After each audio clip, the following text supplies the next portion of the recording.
Senate is widely regarded as the house of trial. And like we know up to now, the Deputy President will have 4 hours on Thursday in the morning to prosecute his case, and will also be given time in the afternoon for cross-examination. Remember, the Deputy President is being removed from office based on the outcome of the National Assembly on 11 different grounds. And talking about being removed from office, yesterday, K24 Governor Dr. Eric Mutai survived trial after the Senate voted to terminate the hearing of his impeachment. Now, you wonder why. Reason being, the County Assembly of K24 failed to meet the 2/3 required number to sit and hold the impeachment hearings or session, or the proceedings that led to the tabling of the impeachment motion against the governor by Sigowet MCA Kiprotich Rogon failed to meet the required 2/3 to sit in that particular house, and as well the 2/3 needed to impeach the governor. There are several charges filed against the governor, leveled against the governor, 3 to be specific. But the governor, after being saved, or after surviving that particular trial in the Senate, said he's as well thinking about seeking legal redress, because he terms some of the accusations, especially those on his behavior and seeking, sexual favors or coercive sexual acts, did tarnish his name. And he says that particular allegation threatens to tear apart his family. And he said he will be consulting with his lawyers, led by seasoned lawyer Katwa Kigen, to try and see what to do. And in any case, he hinted at going to the courts and suing the members of the County Assembly for that particular allegation. Now, the political temperatures in the country keep on rising. The NCIC yesterday, through its chairperson, Reverend Samuel Kobia, did say that they are concerned about political temperatures in the country, and they called on the Senate to carefully look into the impeachment motion of the Deputy President. Why? Because they are concerned that at the end of the day, or in the end, that particular impeachment motion is likely to pit residents of the Mount Kenya region against other Kenyans. Those were the exact words of the chairperson of the NCIC. Question is, what next? Remember, this comes even at a time when the president himself has steered off the impeachment of his deputy. Ever since it was first talked about while he was in the United States to yesterday. Even on Sunday, while in church at AIC Milimani, he steered off the matter. And in fact, quite interesting that he was supposed to attend the same service with his deputy, Rigathi Gachagua, in Embu County. But he backed down in the 11th hour. Is it a question of them not seeing each other eye to eye anymore? And is Gachagua's goose already cooked? Because if you look at the intense lobbying that is continuing at the moment, that is going on at the moment, looks like it's a done deal. The big question is, will Gachagua survive in the Senate? Remember, if you combine the senators belonging to the ruling party, as much as there are senators who belong to the ruling party, but they have vowed to oppose that particular, or vote against that particular motion, and include those in the opposition. If the voting pattern in the National Assembly is anything to go by, then Gachagua is staring at impeachment. But like they say, this Senate, like many people perceive, the Senate operates differently from the National Assembly. It is worth noting again that when that motion was brought the first time to the National Assembly last week, on Wednesday, Majority Leader Aaron Cheruiyot wanted that particular hearing to go the committee way, the 11-member committee way. And he asked the Minority Leader, that is ODM Secretary General Edwin Sifuna, to second that particular motion. That But the Nairobi senator declined, saying that this is a matter of national importance and therefore it should go the plenary way. That in itself has raised concerns as to whether members or senators allied to the opposition or to the ODM party will support that motion or not. Even as we talk about that and we get to hear what is making headlines in the news this particular morning, the big question up to now still remains, should the DP resign? Many people are calling on him to resign, saying that his goose is already cooked. And if he still has political ambitions here in the country, then he has to resign, because if impeached by the Senate, then he will be barred from vying for any political office. Now, this particular morning, we'll be looking at the state of politics here in the country just to paint a picture of what is happening politically and what next for the Deputy President and what next for Kenya, even as, like I said, political temperatures continue to rise. It's time we look at what's making headlines in the news this particular morning. Now, K24 Governor Dr. Eric Mutai has survived an impeachment scare after the Senate voted to terminate his impeachment hearing. The Senate vote came after members of his county assembly failed to adhere to the two-thirds member threshold needed during an impeachment hearing. Eric Mutai, a man who had a dark cloud hanging over his head in the morning, will go to bed a happy man after the Senate voted to terminate his impeachment hearing. How do you plead to ground 2, guilty or not guilty? Not guilty. Despite 31 members of County Assembly voting to support the Sigowet MCA Kiprotich Rogony impeachment motion, the embattled county chief, through his lawyers, objected the Senate hearings, citing that the County Assembly did not meet the two-thirds threshold to hold its sessions as stipulated in law. If the honorable senators were to abstract the argument for one moment, the provisions of Section 33 of the County Governments Act, if they were to abstract and imagine that you draw a line at the point at which two-thirds falls, you would be drawing a line at the point at which you are achieving 31.3. Now, if you come to 31.2 or 31.1 or 31, you have fallen short of the provisions of Section 33 saying it must be at least 47 divided by two-thirds is 31.3. As you guys say in law, res ipsa loquitur. It proves by itself. What do you want him to prove? The objection against the hearing was deliberated upon by the House of Trial. The Senate resolves to uphold the primary objection on the threshold required for removal of a governor from office. Mr. Speaker, sir, I beg to move. After voting, 34 senators supported Governor Mutai's objection, with only 10 disagreeing with the county chief. The motion having been approved, the hearing proceedings on the proposed removal from office by impeachment of Honorable Dr. Eric Mutai, the Governor of K24 County, hereby terminates.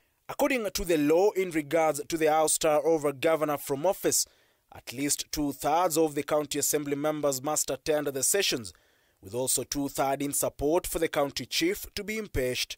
In the county assembly proceedings that saw Governor Eric Mutai impeached, only 31 MCAs attended the session, just one member short of the required threshold, with at least 32 members of the 47 county MCAs needed to continue with the impeachment proceedings.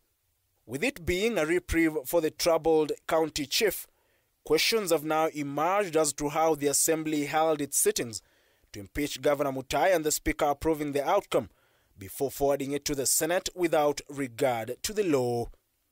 Eyes will now turn to the county assembly and whether the impeachment motion will be tabled again with proper adherence to the rule of law. Ian Keitani, K24 TV, Nairobi. Now, hours after the Senate ruled against the impeachment of K24 Governor Eric Mutai, the embattled county chief now says he's considering going to court over what he termed as malicious allegations against him during the impeachment process. The first-time county chief, while rubbishing some of the allegations, lamented that the accusation of abusive behavior, including coercive sexual acts, have tarnished his reputation and threatens to tear his family apart. Was very personal was those issues of sexual things that were really very wild in nature and so much uncalled for, you know. So very specifically, we would like to, I will consult with my team and in a very strong view consider taking legal action against those who are accusing me of the same. It becomes very painful when people, you know, fabricate stories. Others are coached and are given money to come and make false statements that has potential of destroying a home. You know, the other bit of this thing destroys one politically, but also looking into that it has a potential of destroying a home. And you know, there can never be a replacement of a home. There can never be a replacement of a home. When children and the wife cries over issues like that one, it remains a permanent stigma in their mind. And it's something which is deep in me. In fact, in the whole thing, forget about all those other things mentioned. This one is very deep. This one is very personal. And I will really be consulting, not as the governor of Kericho, but as a husband, as a father. I would then be, you know, discussing with my local team so that we also move to seek legal redress and justice for the same. And send out a message out there very powerfully that there are things you don't just do and get away just like that one, because those were very, very personal. And I'm not making this statement as a governor of Kericho, but I'm making this as a husband and a father. I will seek legal redress as a father, not as a governor, he says. Now, Chief Justice Martha Koome has appointed a panel of 3 judges to hear and decide on the cases filed regarding the potential removal of Deputy President Rigathi Gachagua from office. Now, this comes following calls from the High Court through Justice Lawrence Mugambe, who cited that the cases were weighty and had generated immense public interest. Now, this comes even as Senate Speaker Amason Jeffer Kingi ruled that preliminary objection on court orders cannot stop DP Rigathi Gachagua's impeachment trial. Milia Kisienya with the details of that report.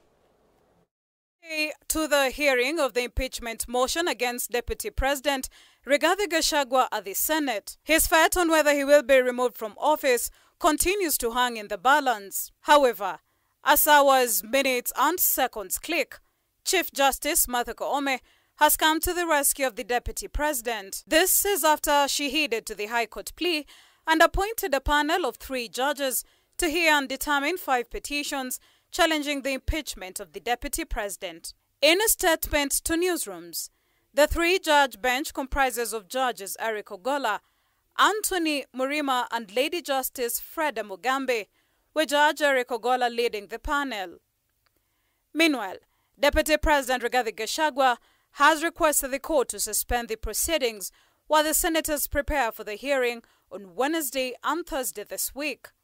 Led by Senior Counsel Paul Muite, Gachagua's lawyers claim that the High Court has the authority to issue such an order, alleging that the National Assembly violated the law by forwarding the motion to the Senate.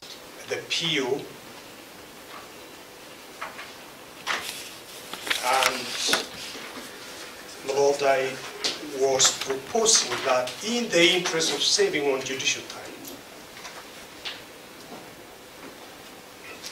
the issue of jurisdiction, because it is the notice of motion that is coming out for directions, and we thought we would, as the applicants, assist the court in the directions it gives, including the interim injunction, conservatory orders that we asked. Is it possible, perhaps, to persuade my learned friends to argue their issue in response to the applicant's notice of motion? Because that would save a lot of judicial time. My Lord, the issues raised, my Lord, are not just mere issues of law, but they go, my Lord, to the substance, including, my Lord, abuse of the court process. We will therefore, my Lord, request that you grant us an opportunity first to canvass before you the question of jurisdiction before you handle another issue, my Lord, relating to the petition. That first you satisfy yourself, my Lord, that you have jurisdiction. They also argue that the public was not adequately involved in providing opinions on the motion, thus violating the law. All impeachment proceedings before the Senate, preliminary objections have been raised, and in no instance has the Senate terminated proceedings on the basis of a preliminary objection. Success, whether or not there was in fact a court order in this matter, does not matter. Nothing turns on it. The result is the same, which is that Parliament cannot be prevented from the discharge of its constitutional functions by dint of an order of the court. Additionally, those named in the case, including Senate Speaker, have accused Gachagua of filing multiple lawsuits in an attempt to protect himself from being removed from office. At least 11 cases have been presented before the courts in a bid to stop the impeachment process against Deputy President Rigathi Gachagua. Milia Kisienya, K24 TV. Now, evidence from the National Assembly and the legal team of the Deputy President Rigathi Gachagua has been successfully filed at the Senate as preparations for the Wednesday and Thursday sittings to investigate his ouster hit top gear. Now, according to Majority Leader Kimani Ichung'wah, sufficient evidence has been presented to ensure Gachagua is removed from office, even as the NCIC has warned the Senate to carefully handle the matter as it threatens national unity. Joel Chacha has more. For the 5 p.m. deadline on Monday, as stipulated, it was a beehive of activities. As the senators, both sides submitted evidence in the case concerning the impeachment of Deputy President Rigathi Gachagua, which is now before the upper house. Deputy President Rigathi Gachagua's legal team, led by Victor Swanya and Eric Naibei, among others, were first to lodge bundles of documents to serve as the defense in the case. On the other hand, the clerk of the National Assembly, Samuel Njoroge, with these 2 pickups, carrying over 30 boxes containing bundles of documents to substantiate 11 grounds for removal of the second-in-command from office, also submitted their evidence. According to National Assembly Majority Leader Kimani Ichung'wah, the House has enough evidence to defend its position where 282 members of Parliament voted in support of Gachagua's removal against 44. Naenda kufinish nimalize mambo ya impeachment ili tukue na deputy president mwingine mwenye hata tuletea mambo ya aibu, mwenye hata tuchochea kama mambo ya kabila, mwenye hata kuwa kati yetu na maendeleo yetu. However, the National Cohesion and Integration Commission, NCIC, has sounded a warning to the Senate of how it will handle the matter that has a potential of destabilizing the country's unity. And together, let us harness the strength of our diverse voices, building a Kenya that thrives within politically stable, economically prosperous, and socially cohesive society. This even as a section of leaders from Bungoma County have come out to demand fulfillment of just the 2 principles in the Kenya Kwanza side for a move that emerged following Gachagua's expose of agreements between Kenya Kwanza and its affiliate parties. Students from the Technical University of Kenya have also expressed their position on the removal of the second-in-command.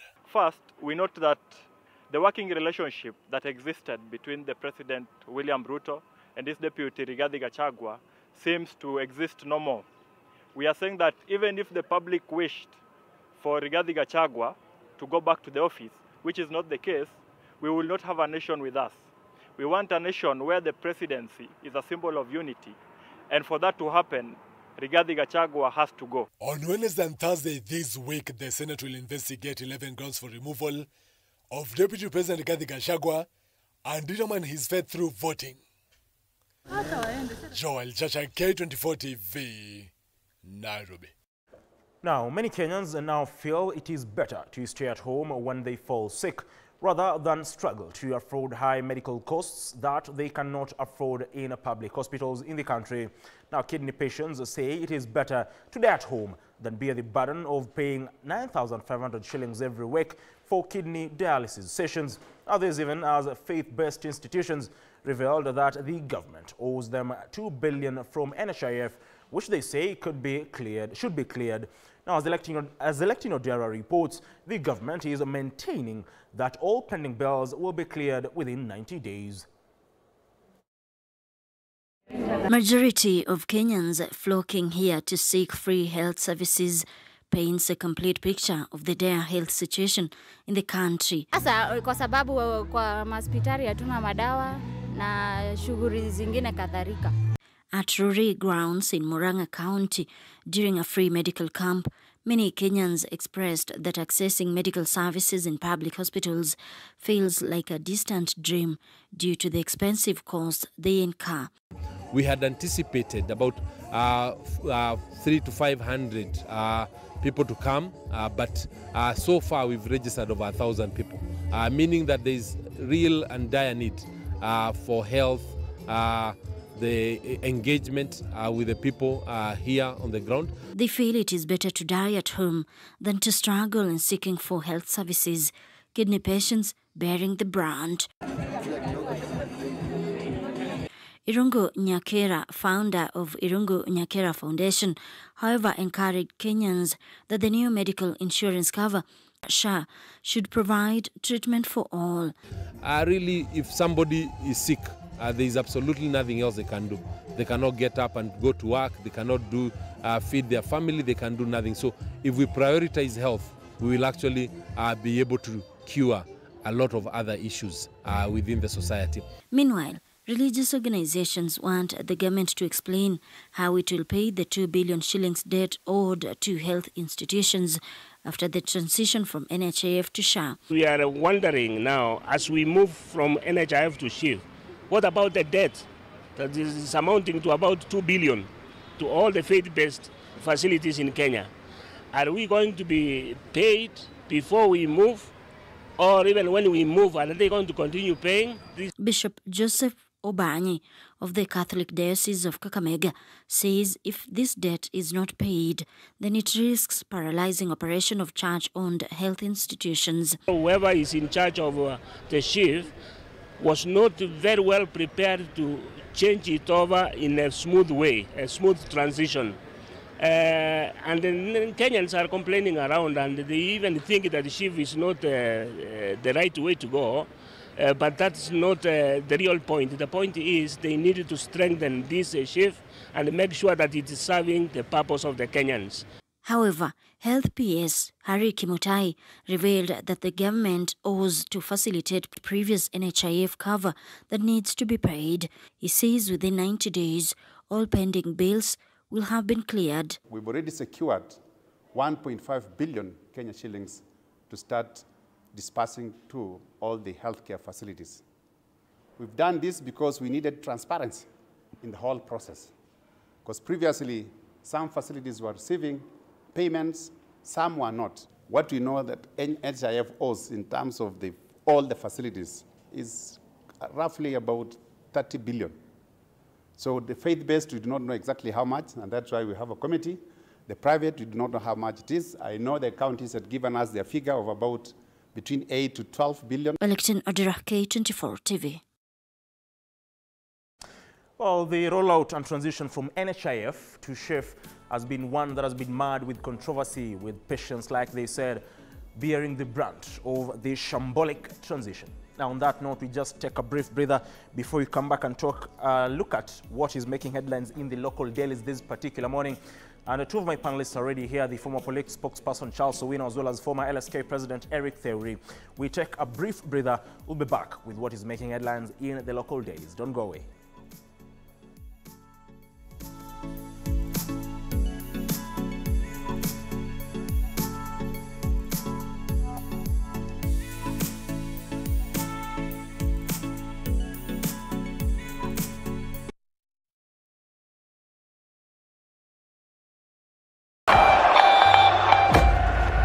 Catch every thrilling moment of the English Premier League.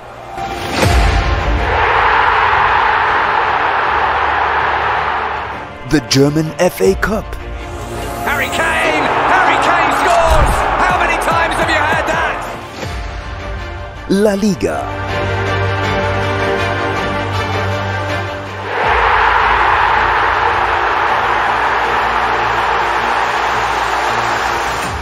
Serie A. Marcus Thuram! What a start to life in the Milan derby! and all Manchester City games.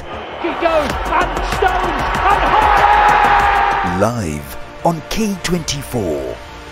This season, K24 is your playground for champions. Don't miss out.